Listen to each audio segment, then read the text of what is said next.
माही बेहाल पड़ी थी। रह रह कर शरीर में दर्द उभर रहा था।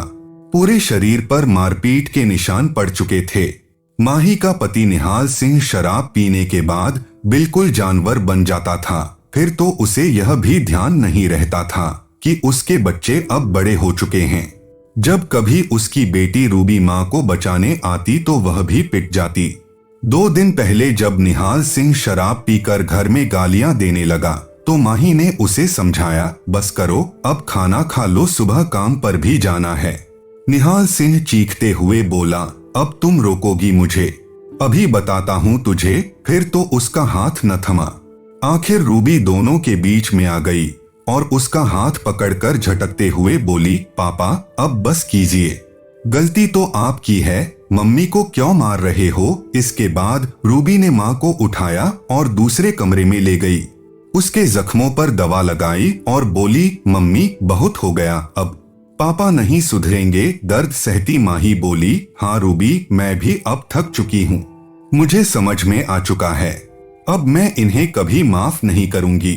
तुम बुलाओ पुलिस को, अब मैं दूंगी इनके खिलाफ बयान। रूबी ने झट से पुलिस का नंबर डायल किया और सारी घटना बता दी। माही और निहाल सिंह की लव मैरिज हुई थी।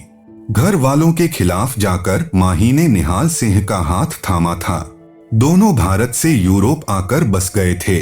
माही ने जब काम करना चाहा तो निहाल सिंह ने उससे कहा, तुम घर संभालो, मैं बाहर संभालता हूँ। कुछ समय तो बहुत अच्छा बीता, मगर धीरे धीरे माही को महसूस होने लगा कि निहाल सिंह का स्वभाव बदलता जा रहा है। काम से आते ही वह शराब पीने लग जाता। तब तक बच्चे भी हो चुके थे। निहाल सिंह अब छोटी छोटी बातों में भी माही पर शक करने लगा था। जब कभी काम का लोड बढ़ जाता, वह झल्ला कर कहता, मुझसे नहीं होता इतना काम, मैं नहीं उठा सकता इतना बोझ। अगर माही नौकरी करने को कहती तो वह उसे पीटने लगता। बच्चे डरते हुए माँ के पीछे छिप जाते थे। वह अब थोड़े बड़े भी हो गए थे। उनका स्कूल में दाखिला कराना जरूरी हो गया था। खर्चा बढ़ गया था तो माही ने निहाल सिंह को किसी तरह नौकरी के लिए मना लिया। वह घर का सारा काम निपटा कर ही नौकरी पर जाती और वापस आते ही बच्चों और घर को देखती। निहाल सिंह का मन करता तो माही को प्यार करता नहीं तो आधी रात को उसे मारपीट कर कमरे से बाहर निकाल देता। इतना सब कुछ होने के बावजूद माही निहाल सिंह का पूरा ध्यान रखती, हर काम समय से करती। सुबह उठते ही सबसे पहले उसका टिफिन तैयार करती।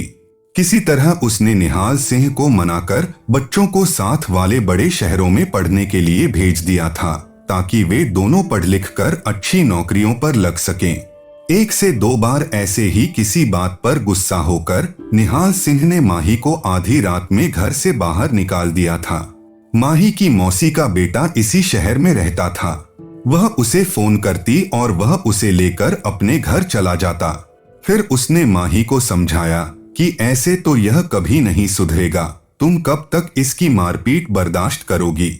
उसने खुद ही पुलिस में उसकी रिपोर्ट लिखवा दी। जब पुलिस निहाल सिंह को घर से उठाकर ले गई तब माही डर गई और उसने भाई को रिपोर्ट वापस लेने के लिए मना लिया। जब ऐसा 2 से 3 बार हुआ तो वह भी पीछे हट गया। माही को पता था कि निहाल सिंह गुस्सैल है, पर उसके बच्चों का पिता है। वह भले ही अब उसे पहले जैसा प्यार नहीं करता, मगर वह उसके लिए तो आज भी वही उसका प्यार है। तभी एक दिन निहाल सिंह काम से आते वक्त अपने साथ एक जवान औरत को घर ले आया। माही ने उसे देखते ही निहाल सिंह से उसके बारे में पूछा कि यह कौन है, तो उसने बताया, यह प्रीति है, इसका पति मेरे साथ काम करता था, ज्यादा शराब पीने से वह मर गया। मैं इसकी मदद कर रहा हूँ क्योंकि उसके बीमा और पेंशन के बारे में इसे कुछ नहीं पता। माही भोली थी। वह बोली, अच्छा है, आप इनकी मदद कर रहे हो, वरना कौन बेगाने देश में किसी की मदद करता है। अब तो जब भी प्रीति का फोन आता, निहाल सिंह भागा भागा उसके पास पहुंच जाता।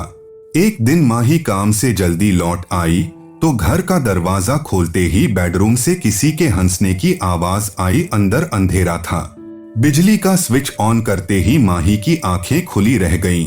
जब उसने उन दोनों को बेड पर देखा, शर्मिंदा होने के बजाय वे दोनों हंसने लगे। इसके बाद तो उसके सामने ही सब कुछ चलने लगा। माही का दिल टूट चुका था। उसने कभी सपने में भी नहीं सोचा था कि वह उसे इस तरह धोखा देगा। एक दिन माही को पास बिठाकर निहाल सिंह बोला, तू हाँ करे तो मैं इसे भी साथ रख लूं। माही चुप रही। उसने पक्का मन बना लिया कि अब वह उसके साथ नहीं रहेगी। बच्चे पढ़ लिख कर अब अच्छी नौकरियों पर लग चुके थे। सिर्फ छुट्टियों में ही घर आते थे। वह माँ को अपने साथ चलने को कहते, मगर वह जानती थी कि निहाल सिंह बीमारी का शिकार है। उसके खाने पीने का ध्यान उसने ही रखना है, इसलिए वह सब कुछ बर्दाश्त करके भी उसी के साथ रह रही थी। आजकल छुट्टियों में रूबी घर आई हुई थी।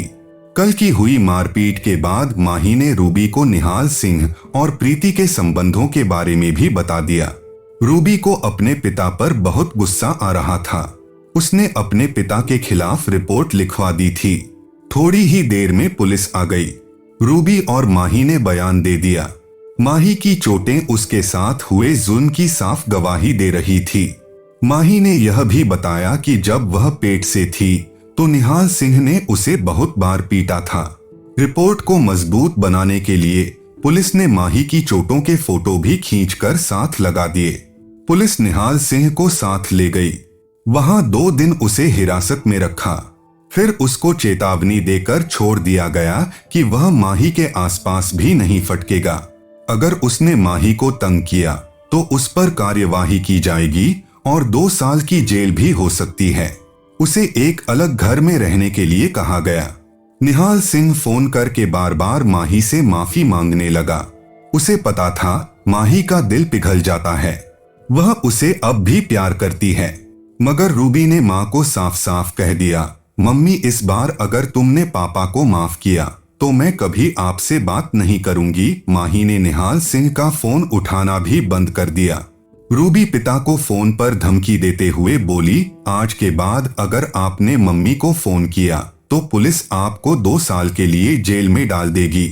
मम्मी अब अकेली नहीं है। आज तक जो आपने उनके साथ किया उसके लिए हम तीनों आपसे कोई रिश्ता नहीं रखेंगे।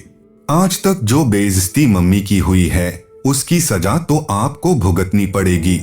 मम्मी को उनके बच्चे इंसाफ दिलवाएंगे। पहले निहाल सिंह गिड़गिड़ाया, फिर बेशर्मी से बोला, मैं भी तुम लोगों से कोई रिश्ता नहीं रखना चाहता। आज तक मैंने तुम दोनों की पढ़ाई पर जो खर्चा किया वह मुझे वापस चाहिए। यह सुनते ही रूबी की आंखों में आंसू आ गए। उसका पिता इतना गिर सकता है उसने कभी नहीं सोचा था, मगर फिर भी वह हिम्मत कर अपने आंसुओं को साफ करते हुए बोली, पापा कोई बात नहीं, हमारी नौकरी लग चुकी है। हम दोनों हर महीने आपको खर्चा भेज दिया करेंगे, पर अब मम्मी की और बेइज्जती बर्दाश्त नहीं करेंगे। कहते हुए रूबी ने फोन रख दिया और माही को अपने गले से लगा लिया। तो आज के लिए इतना ही। मिलते हैं अगले वीडियो में। Thank you guys.